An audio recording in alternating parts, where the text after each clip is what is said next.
sis! Welcome back to my channel. It's me, Jen, again. And as you can see, nakikita nyo ba? Ang topic natin. Topic, teacher na naman tayo. Hindi tayo topic. Share ko lang sa inyo yung collection ko ng lip gloss and lip oil. And kasi alam ko, nagagawa na ako ng video for lip tint and lip stain sa TikTok ko. So this time, gagawa tayo ng pang lip gloss and lip oil naman. Kasi madami-dami na din sila. So, halo-halo na to. May local brand, may international brand dito, okay? So, if interested ka sa lip oil, lip gloss, kineme, then just keep on watching. Okay, so ayun na nga mga sis. Again, lip gloss and lip oils tayo ngayon. And swatch ko din siya sa lips ko kasi mabilis lang naman ito mabura, diba? So, kayang-kaya nating iswatch siya, diba? So, ayan siya. Ikaw ba mahilig ka sa lip gloss and lip oil? Ako ngayon, parang medyo alam mo yun, parang kailangan ko siya. Minsan kasi kailangan mo ng onting, diba? Ang makakapagdagdag kasi ng onting sa look mo is minsan yung lip gloss talaga. Like now, I'm using a lip gloss. And parang freshness galore ka lang. Medyo lang siya. Syempre, hindi siya ganun ka-comfy talaga sa labi kasi alam mo na may nilagay kang gloss or lip oil. Pero, pag nakita ng ibang tao, parang fresh-freshan ka, diba? Diba? So, share ko sa inyo kung ano dito yung mga nagustuhan ko and yung mga so-so lang, okay? Okay, so unahin na natin yung mga international kasi yun yung nasa labi ko ngayon. First is this one. This is from Kiko Milano. This is their 3D Hydra Lip Gloss in the shade number 20. Ayan, ito yung shade niya. Ang dami nagtatanong sa inyo kung anong shade niya. Ayan, ito yung shade niya. Number 20 yung shade niya, mga sis. It's from Kiko Milano. And ganyan siya. I love this kasi yung shade niya is amazables talaga, mga sis. Ayan siya. Ayan. Ganyan yung shade niya. At alam nyo na pag ganyang shade, automatic na talaga na love at first sight na ako. Kahit medyo mabigat siya sa labi. Sa totoo lang, mabigat siya sa labi. Ramdam mo talagang gloss na gloss siya. Pero, mga sis, pag nakalagay na siya sa labi mo, kahit medyo mabigat siya, kakaririn mo kasi ang ganda niya, Diba? Ayan siya. Super amazable. Medyo mabigat lang talaga siya, pero gloss naman yung naglagay ka ng gloss. So, expect mo na meron kang feeling na something sa labi, diba? Pero hindi siya yung malagkit, ha? Ramdam mo lang siya na gloss siya, pero hindi siya yung malagkit na yan, walang sumasabit. Di ba meron yung parang sabit? Ayan, wala. Okay na okay siya. And ayan siya, ganyan. Yung itsura niya. Very nice din naman yung packaging ni Kiko Milano. And this one, mga sis, nakakatawa kasi available na siya sa Lazada and also pati ba sa Shopee, not sure. Pero I'll be putting the link sa description box if meron na din sa Shopee, okay? But yeah, ang alam ko sa Lazada meron na to. And yung mga stores nila, pakalat-kalat na kusan-san, mga sis, kaya mabibili nyo na din talaga to. And very, very affordable. Next naman is from Clarins. This one, you all know na kaya hindi ko lang siya gusto is because of the packaging. Nagli-leak kasi siya sa akin. And yung ibang tao, mga sis, sinasabi nila na hindi naman daw nagli-leak sa kanila. Pero majority na nag-comment sa akin nung ni-review ko to, sa kanila din daw nagli-leak. So, yun lang. Nakakasad yun. Pero, I like this talaga. Actually, mas lightweight siya kay Dior. And this is in the shade, ano ba to? Strawberry. Actually, yung pinakasikat dito is yung cherry. So, nag-aalangan akong bumili ng cherry kahit gusto ko sana dahil sa shade. Pero, yun na, since nagli-leaks, 50-50 pa ako. Pero tignan nyo na kung gano'ng kaganda to. And lightweight and moisturizing sa labi, mga sis. Meron, wala. 'Di ba? Talagang may factor talaga siya. And, ang bango niya. Refreshing siya. Di ba ito pa lang, okay na. Pero yun nga, again, hindi ko siya madala-dala sa pag-travel ko or paglabas-labas ko kasi nga nagli-leak siya. But other than that, ang ganda niya sana. Comment down below if may tips kayo kung paano hindi siya magli-leak. Pero, ayan. Ganyan siya. I like this. This is Clarins Lip Oil in the shade Strawberry, mga sis. Very lightweight, bango-bango, and yan, ganda sa lips siya, di ba? Kahit ito na yung nasa labi mo, okay na din siya. Next naman, isa sa mga favorite ko na lip oil. This is from Dior. This one, mas heavy lang siya ng onti kay Clarins, pero okay pa rin naman siya. And ito, hindi siya nagli-leak talaga, mga sis. And I'm in the shade Rosewood. Sobrang gustong-gusto ko to. Itong shade na to. Yan. This is Rosewood. Paubos na nga siya. So, feeling ko mag-repurchase ako nito kasi love na love ko siya. And even sa events, lip liner and then ito lang, or ginagawa ko siyang topper, okay na okay din siya mga sis. Diba? Ang ganda. And again, very moisturizing siya. Mas heavy lang siya ng onte kay Clarins, pero I love the shade nito. Ayan. Lakas maka-fresh. Every time na clean look lang ako, tapos ito yung nilalagay ko, tinatanong nyo din if anong lip gloss gamit ko or anong nasa lips ko. Ito yun. See Dior Lip Glow Oil. Ayan. In the shade, Rosewood siya mga sis. Medyo, maharly ka siya for a lip oil, but again, if may extra money ka, go for gold. And if you want to collect luxury makeups, I highly recommend this kasi hindi naman talaga siya, hindi ko magre-regret na binili mo siya kasi okay na okay siya mga sis. Then, kay Dior pa rin tayo. This one, it's a lip maximizer na parang gloss din talaga in the shade 009. Events ako, madalas din, ito lang yung gamit ko. Okay na. Alam mo yan, kasi may shade na siya. Ayan yung shade niya, 009. And, nakaka-plump pa siya ng lips. Ayan. Meron, wala. Super nice nito. Tinatanong niyo din tong, pag ginagamit ko to, laging tinatanong anong nasa lips ko. Ito siya. I like this. Diba? Freshness lang. Ganyan kasi yung mga gloss na gusto ko, yung atake. Ayan. Ganda, diba? Sino ko naman dyan? I love it. I love this. 009 Lip Maximizer ni Dior. Super sulit. Isa pa to sa mga luxury makeup na talagang masusulit mo to the highest level talaga. At ang ganda-ganda. 009 mga sis. Huwag niyong kakalimutan po sa botohan. Charot. Hindi pala botohan to. Next naman, this one is from NARS. Ito medyo lighter shade to kasi para siyang topper lang din talaga. This is their lip lacquer, loaded up lacquer Young Hearts. Basta lip gloss nila, Young Hearts yung shade. Ang hirap nung sasabihin. Pero ganito siya. Loko. Ang ganda, 'di ba? So, maganda to kapag yung gusto mong peg is nude na atake. Ayan. 'Di ba? Ayan. Mas gusto ko siya as topper. Like, kunwari, meron akong lipstick na or lip liner na dark brown, ipapatang ko to. Tapos, ang ganda na niya. Sobrang ganda niya na.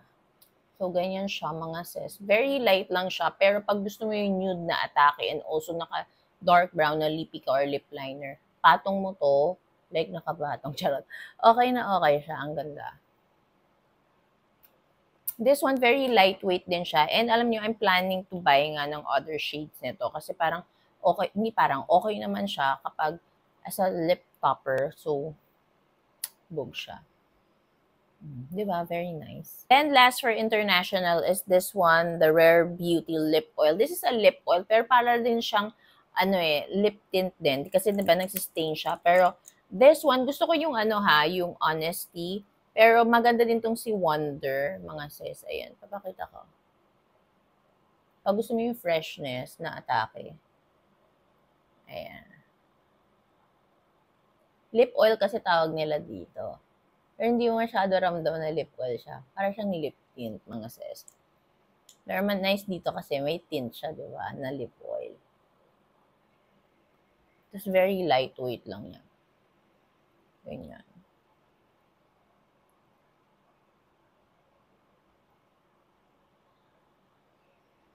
Ayan. This is in the shade Wonder. Ang very, very nice niya. Naglilive siya ng stain. Para siyang si Careline ba yun tama? Ay, si Everbelena. Yung lip oil siya pero may stain. Ayan siya. Ayan, I like this. This is in the shade Wonder, mga sis, ng Rare Beauty Lip Oil. Very lightweight. Parang siyang water nga lang. Parang hindi siya oil talaga. So now, puros local brands na to. Simulan na natin kasi medyo mas madami-dami siya. Okay, so first is kay Get Ready With Me. This is High Beam na lip gloss or lip oil pala, mga sis. Ayan. ito yung parang mas pinaka-thick sa lahat ng local brand dito na lip oil. Parang siya yung pinaka-thick na lip oil. And okay naman siya sa akin, pero hindi siya yung pinaka-favorite ko. Ito yung Charlie Cherry nila na hindi ko in-expect na maganda pala siya sa akin. Alam niyo yun? Ayan. So, if gusto mo or more ka dun sa medyo thicker or medyo, hindi naman super thick na lip oil, then go for this one. Pag gusto mo yung mas extra moisturizing sa labi, then, yeah, get ready with me. High Beam is for you. Meron din silang lighter shades na lip oil. You can try them and check my TikTok accounts or this, sa YouTube videos ko, nung na-review ko to, makikita niyo yung iba pang shades. But yeah, for this one, medyo mas heavy siya compared sa iba pang local na lip oil. Siguro kasing heavy niya ng onti yung kay Dior, ganon. Pero hindi naman siya yung sticky na lip oil. So, yeah. And also, ito kasi, meron siyang parang scent. Medyo malalasahan mo siya habang nagsasalita. So, if hindi ka fan ng ganon, then papas ka dito. Next naman is from Lovely Cosmetics. Ito yung shade na gusto ko, yung Big Slay. And actually, gusto ko din naman yung kanilang, yung clear. Asan ba yun? Alam ko nilabas ko din yung clear. Yeah, ito. Meron din silang clear. So, yeah, ito yung dalawang shades na bet ko sa kanila. Yung obviously clear. Ang ganda niyang pang topper kasi. Then, si Big Slay. So, si Big Slay na lang yung swatch ko sa inyo. This one, grabe, sobrang lightweight nito. As in, kabaliktaran ni, ni Get Ready With Me. So, yeah, ito. Ganda na itong shade na to. Perfect tong gantong shade sa mga titas of Manila. Ayan.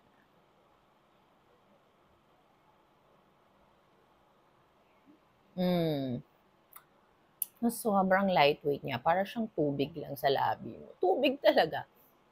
Pero, ayun, tapos hindi siya malagap. Diba? Very nice. This shade is Big Slay, mga sis.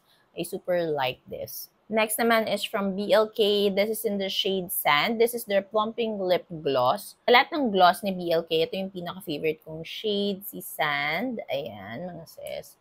Super nice din ito. Very lightweight lang siya. Yung atake niya. Pero again, this one, parang si Get Ready With Me, may sense siya na parang nalalasahan na. Pero okay siya. Ayan.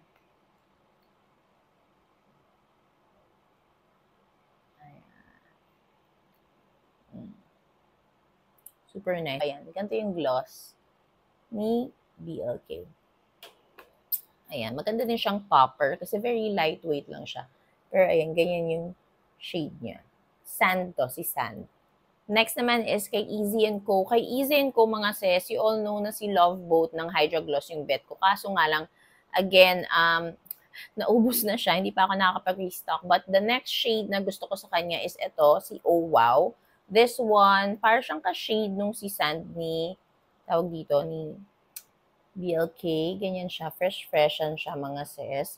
And very lightweight to. Same as ni Lovely Cosmetics. Sobrang lightweight niya, as in. Ayan. Kaya maganda din siya as a topper. At saka gustong-gusto ko yung applicator nila. Parang saktong-sakto sa labi ko. Ayan. Diba? Very nice and fresh lang. Loko. Sobrang nice nito. Pati yung actually starfish, yung orange, ganda din niya, mga sis. Super nice. Very lightweight and I highly recommend this. Next naman is ito, kaka-release lang ni Lucky Beauty in the shade Allure and also Aura. Itong dalawa yung favorite kong shade sa kanila. Swatch ko sa kamay ko, mga sis. Pero ang ita-try ko lang sa lips ko is si Allure kasi siya yung mas favorite ko. Okay, pero parehas gusto ko siya. Kasi si Allure, para siyang si Love Boat ni Easy. Kaya parang sabi ko, oh my God, pwede na to. Pwede na to. Ayan, this is Aura, then this is Allure. Ayan. Yan sila. So, si Allure muna yung lalagay natin sa lips natin. Lightweight din to. Pero meron din siya nung scent na medyo malalasahan mo kapag ina-apply mo. Ayan, very lightweight, very fresh lang ang atake nito. Di ba? Then next, BLK tayo ulit, mga sis. Ito yung cheek and lip oil nila na nagsistain din. Sunkiss yung favorite ko sa kanila ngayon. Dati yung OG nila, pero ngayon yung ito na yung Sunkiss. Ang ganda-ganda niya talaga. Nagsistain nga lang. So, baka mapatungan na naman to, pero I'm so sorry. Gusto ko talaga tong shade na to. Tingnan niyo naman. And very lightweight tong lip oil na to. Ayan. And very moisturizing. Ayan. Nice, diba? Gusto ko yung mga ganyang atake. Very lightweight pa to. And tumatagal talaga siya sa labi and sa cheeks mo, mga sis. Bush na bush to. Then, another lip oil na nagsistain. This one, it's from Everbelena. This is their serum lip oil, mga sis. Tinted lip oil pala. And in the shade, burnt caramel yung favorite ko. Dito, alam nyo na yan, mga sis. So, ayan. Sobrang ganda nitong shade na to. Madalas nasa bag ko din to kasi nga, gusto ko siya. And very moisturizing din kasi to. Effortless. Weightless. Lightweight. Very lightweight. Ang ganda ng shade, diba? I love it. I love this. Very affordable din to, mga sis. So, Gorables na kayo. Burnt caramel. Ang ganda. Diba? Then last but definitely not the least, ito yung pinaka favorite ko na lip oil lip gloss sa local brand. Dan dan dan. Taran! This is Strokes Silk Kiss in the shade My Lips But Better. Diyos ko, ilang beses restock. Ilang beses ko na nire-reco sa inyo to kasi talaga namang number one ko talaga to. Kunin nyo na lahat tong mga gloss na to. Sa totoo lang, kunin nyo lahat to. Okay na ako dito.